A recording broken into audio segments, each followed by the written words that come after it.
There are no trees at sea. That's going to be our topic tonight here on Wellness Radio.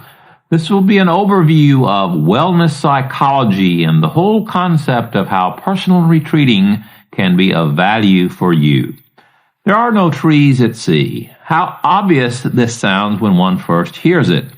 How does it have any relationship to the whole concept of personal growth and to wellness psychology?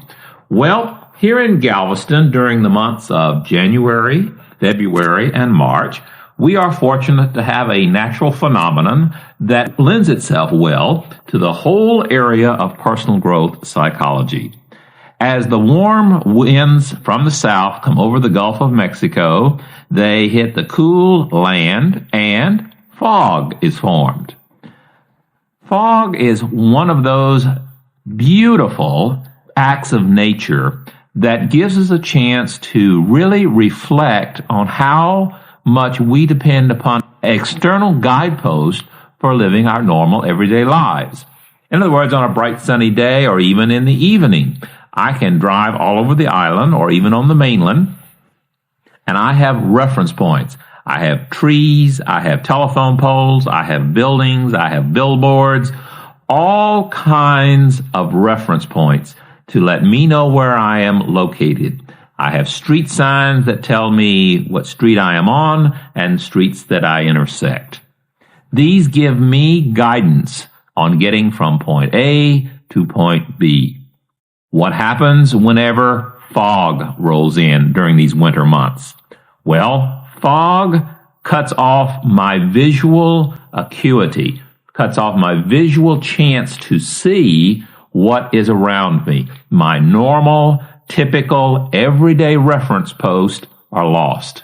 I cannot see where I am at, and I have difficulty in going from A to B.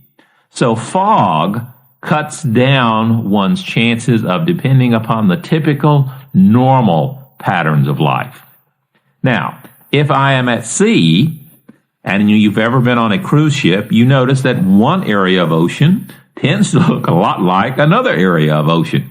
And as you go mile after mile after mile, the ocean tends to be looking the same.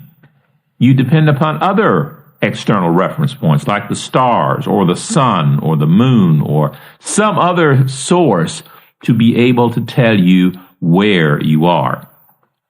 But even at sea, when fog will come in and cut off the opportunity, one must go to more of internal sources, other checkpoints, other references to find out where one is located and how they will get from A to B. And if you happen to be in a fog in a physical nature, you can understand the difficulties that come with depending upon externals to guide and direct your life. Well, if you take fog as an analogy of what happens during our lives, whenever critical, important, significant events occur that cut us off from our normal, everyday reference points.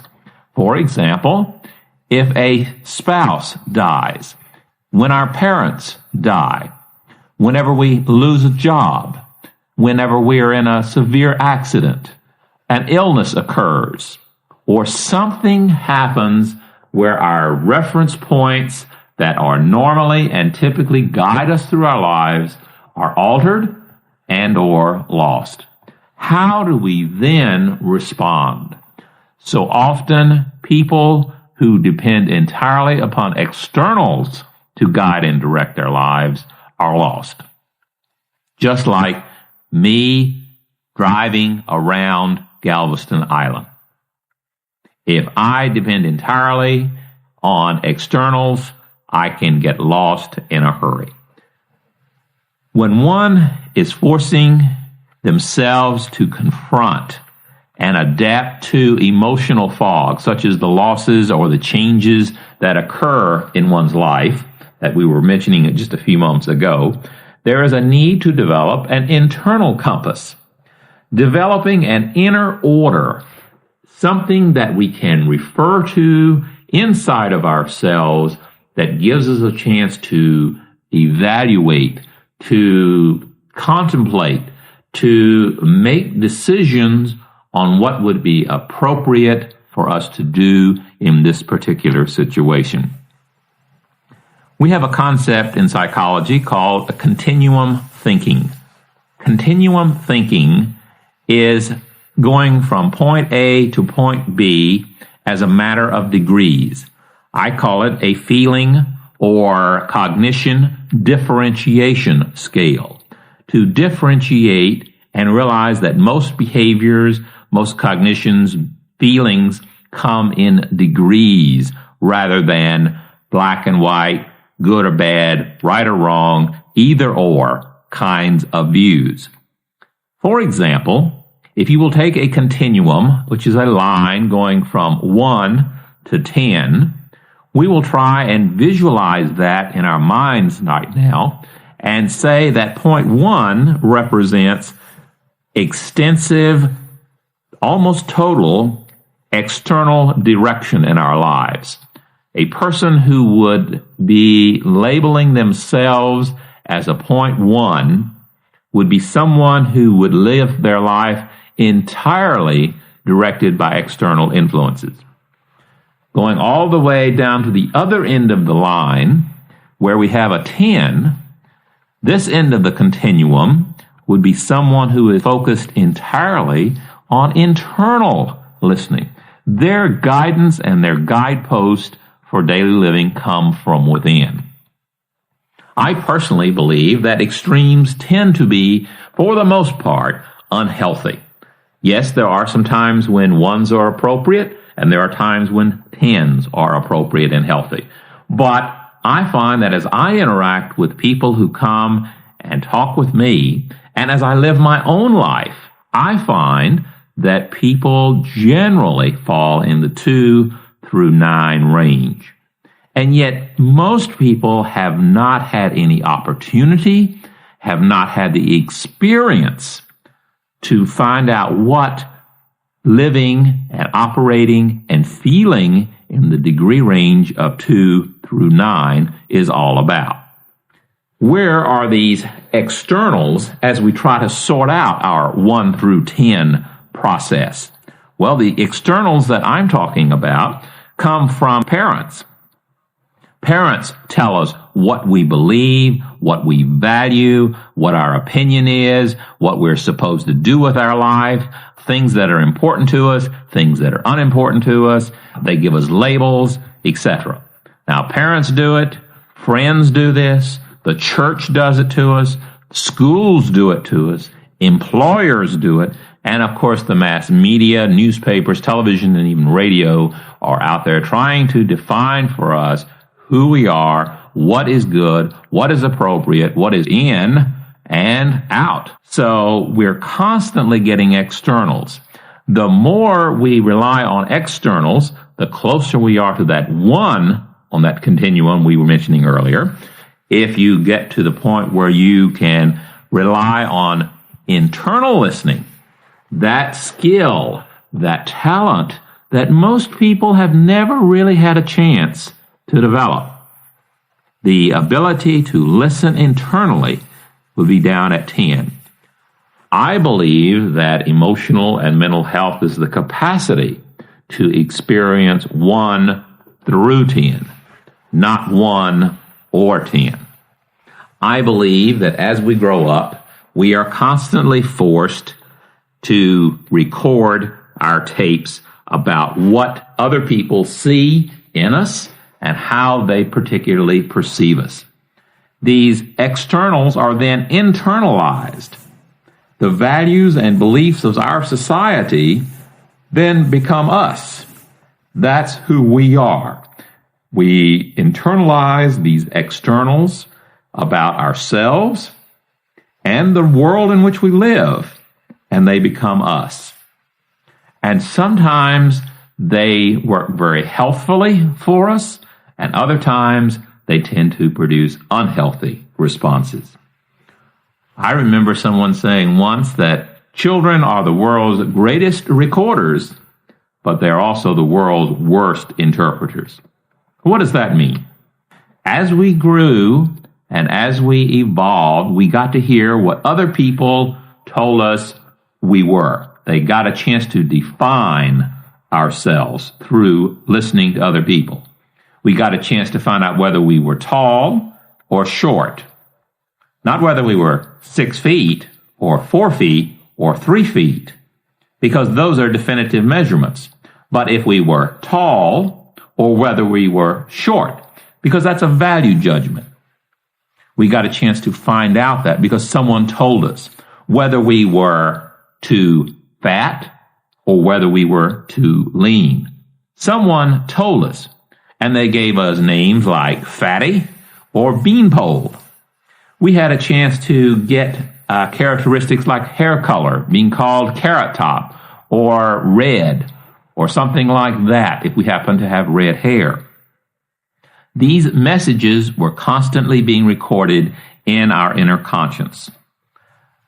We had a chance to find out whether we were perceived as honest, dependable, reliable, pleasurable to be with, whether we were seen as intelligent, or whether we happened to, for example, be perceived as being lazy, or dumb, or stupid, or unreliable, or unintelligent. We had a chance to find out whether we were honest or whether we were perceived as being deceitful.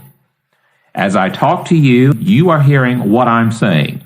But you as an adult now get a chance to interpret what I'm saying. You have a chance to evaluate it. You have a chance to decide whether it has meaning or relevance in your life. And if it does, fine, you take something out of it and go with it. In our early days, we didn't quite have that opportunity because we were excellent recorders, but very poor interpreters. If you will think back to another possibility of how to see this, would be as if you can think of your days when you went to an amusement park. I can still remember going down to Myrtle Beach, South Carolina, and going to one of those fun houses, the House of Mirrors. There were mirrors that made me, as a small child, look as though I were 7 feet tall. There were others that made me look as though I were barely 2 feet tall.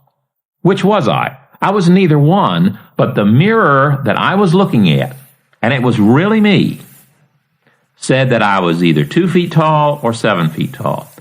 Now, I had the choice of either accepting that or rejecting it. If I were not careful, I could record it and record one and not the other, and I would carry that image of myself into adulthood. Or I could even be confused and record them both and not even be sure of whether I was tall or short. One that was probably more appropriate to my own situation was the mirror that said that I was very, very large, probably weighed 350 pounds or so. Another mirror said that I would weigh less than 100. And as a child, being concerned about my weight, then I found myself saying, my goodness, I like this mirror that says I'm thin, but I believe the mirror that says I look like 350. So I carry images of myself on how I look at myself and which mirror I choose to believe as a child. But now I'm an adult. Now I have the chance to reevaluate, to re-clarify, to redetermine, and to redefine who I am and what I wish to be. I am going to get a chance to develop the capacity to develop internal listening, the ability to hear James Huey through a process of personal growth. I define personal growth as being able to grow as a person, as a human being. I believe that if I am not growing, if I am not changing, not evolving, not challenging, then I'm actually in the process of dying. If I'm not growing, I'm dying. So I prefer to grow. One of the most important parts of personal growth, in my perspective, is to review these tapes that have been recorded in my past and develop the process to hear what they are and to define what I wish to be in the future. The person that I am right now is the result of things I learned about myself in the past. These are things that I perceived and I learned, and I made decisions to accept or reject, and I made the decision to define my person as I am right now. And if I want that person to be the same tomorrow, then today I must make the decision, because who I am tomorrow will be a result of the decisions that I make today. Just as I am today is a result of the decisions that were made yesterday. So I have the choice. I want to review the tapes that have defined myself, and I want to hear them internally, and I want to hear them so that I can make the decision whether I wish to continue that definition or whether I wish to redefine. Now, I believe that all of us have the power to define ourselves, and we have the power to redefine ourselves. And if you and I do not take the power to define who we are and to redefine who we are each day, then that power is almost gravitated away toward other people. There are no shortage of people in this world who are very eager to jump in and define you and to define me. So we must clarify, I believe, who we are as individuals. Now, I can do that internally and by myself. If you want to get another continuum which says focus on being able to do this all by yourself, being the solitary individual of our society. Or you can go down to 10, in which you can only do this with other people.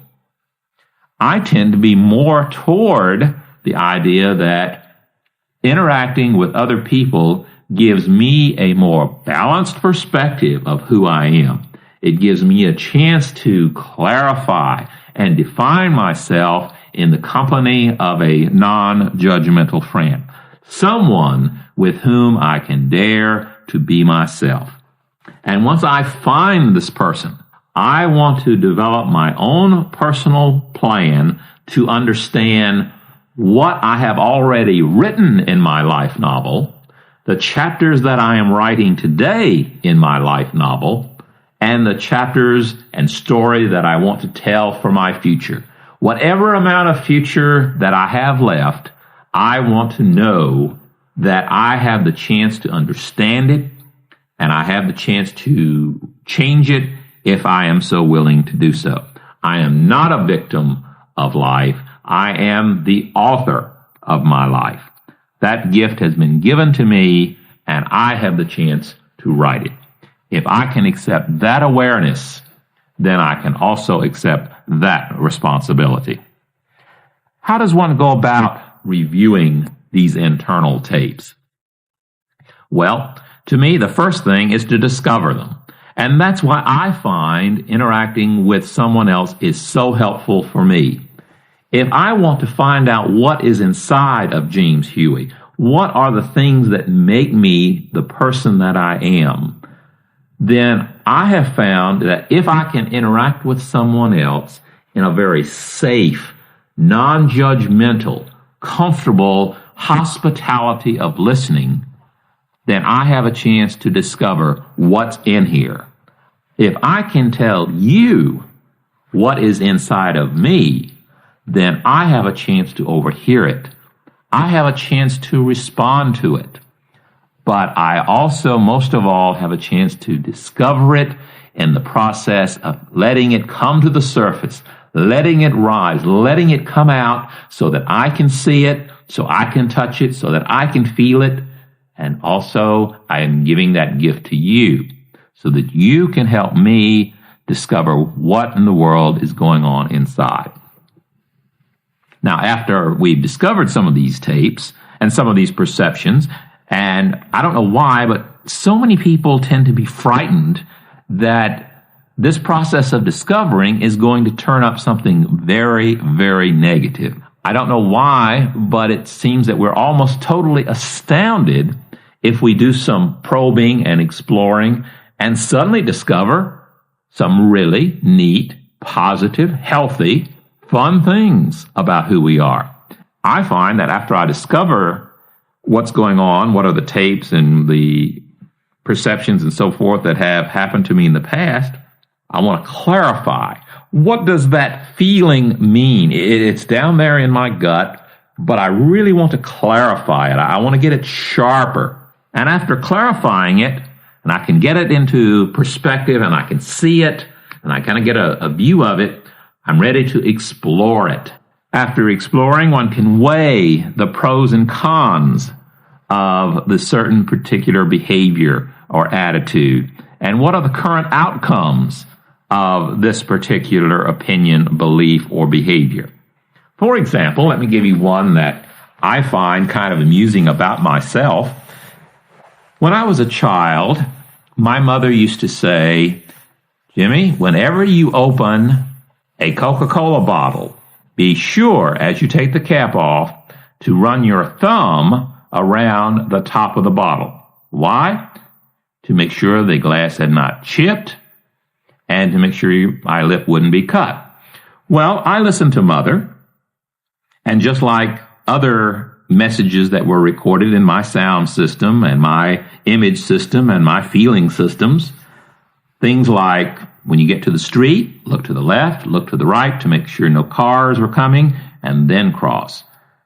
Well, I had this particular belief that whenever you opened up a bottle of Coca-Cola, you always check. Well, it's been a long time since I have opened up a glass bottle of Coca-Cola.